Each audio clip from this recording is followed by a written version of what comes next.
Halo, kembali lagi dengan saya Maria Meriana Kristi Sidarta, dan kali ini saya akan membahas tentang kalimat efektif dan paragraf efektif. Apa sih itu kalimat efektif dan paragraf efektif? Nah, jadi kalimat efektif ini adalah kalimat yang memiliki kemampuan menimbulkan sebuah gagasan atau pikiran pada pendengar atau pembacanya. Dengan kata lain, kalimat efektif ini adalah kalimat yang mewakili pikiran seorang penulis atau pembicara secara tepat sehingga pendengar atau pembacanya dapat memahami pikiran tersebut dengan tepat dan juga jelas. Lalu, apa sih ciri-ciri dari kalimat efektif itu?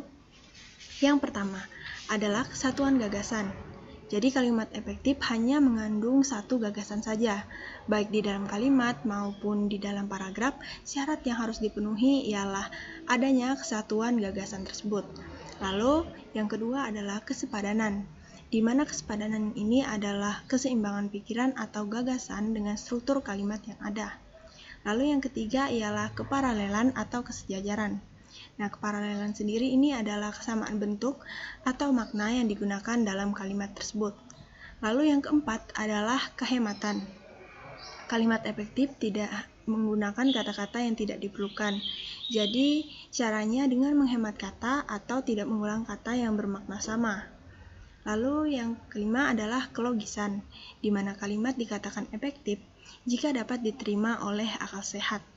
Lalu yang keenam ada kecermatan, di mana kalimat efektif ditulis secara cermat dan tepat, sehingga akan membantu para pembaca untuk memahami makna dari kalimat yang ada ini secara jelas. Lalu ada kebervariasian. Nah, jadi kalimat itu sebaiknya bervariasi dengan memanfaatkan jenis-jenis kalimat yang ada dalam bahasa Indonesia. Nah, lalu ada ketegasan, di mana dapat dinyatakan dengan memberi penonjolan atau penekanan pada ide pokok kalimat. Nah, ini menjadi penting karena hal yang ditonjolkan tersebut merupakan ide dari gagasan dalam kalimatnya.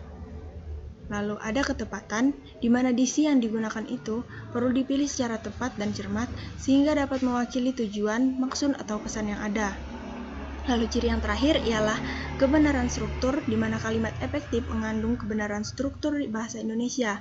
Artinya unsur-unsur yang digunakan dalam kalimat ini tidak memakai unsur asing atau daerah, tetapi memakai unsur dari struktur bahasa Indonesia itu sendiri.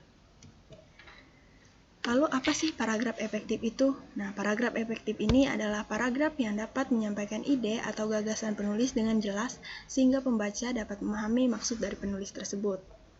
Adapun ciri-cirinya, yang pertama, kalimat awalnya terletak agak ke dalam, jadi 5 ketukan spasi untuk jenis karangan yang biasa saja.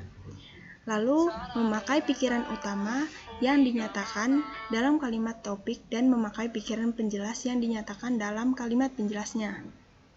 Lalu yang ketiga, memakai sebuah kalimat topik dan juga selebihnya merupakan kalimat pengembang. Baik, jadi kalimat dan paragraf efektif ini adalah susunan kata dan ide yang jelas, ringkas serta mudah dipahami. Nah, kalimat efektif ini sendiri memiliki ciri-ciri seperti yang sudah saya sebutkan tadi, yaitu kesatuan, kepaduan, kejelasan, ketepatan, dan ketatabahasaan yang baik. Sementara itu, paragraf efektif ini harus memenuhi syarat kesatuan gagasan, kohesi, logika yang kuat, serta kelengkapan dengan kalimat utama dan pendukung yang cukup. Jadi sekian pembahasan saya mengenai materi kalimat efektif dan paragraf efektif. Sekiranya penjelasan saya dapat membantu. Sampai jumpa di video selanjutnya.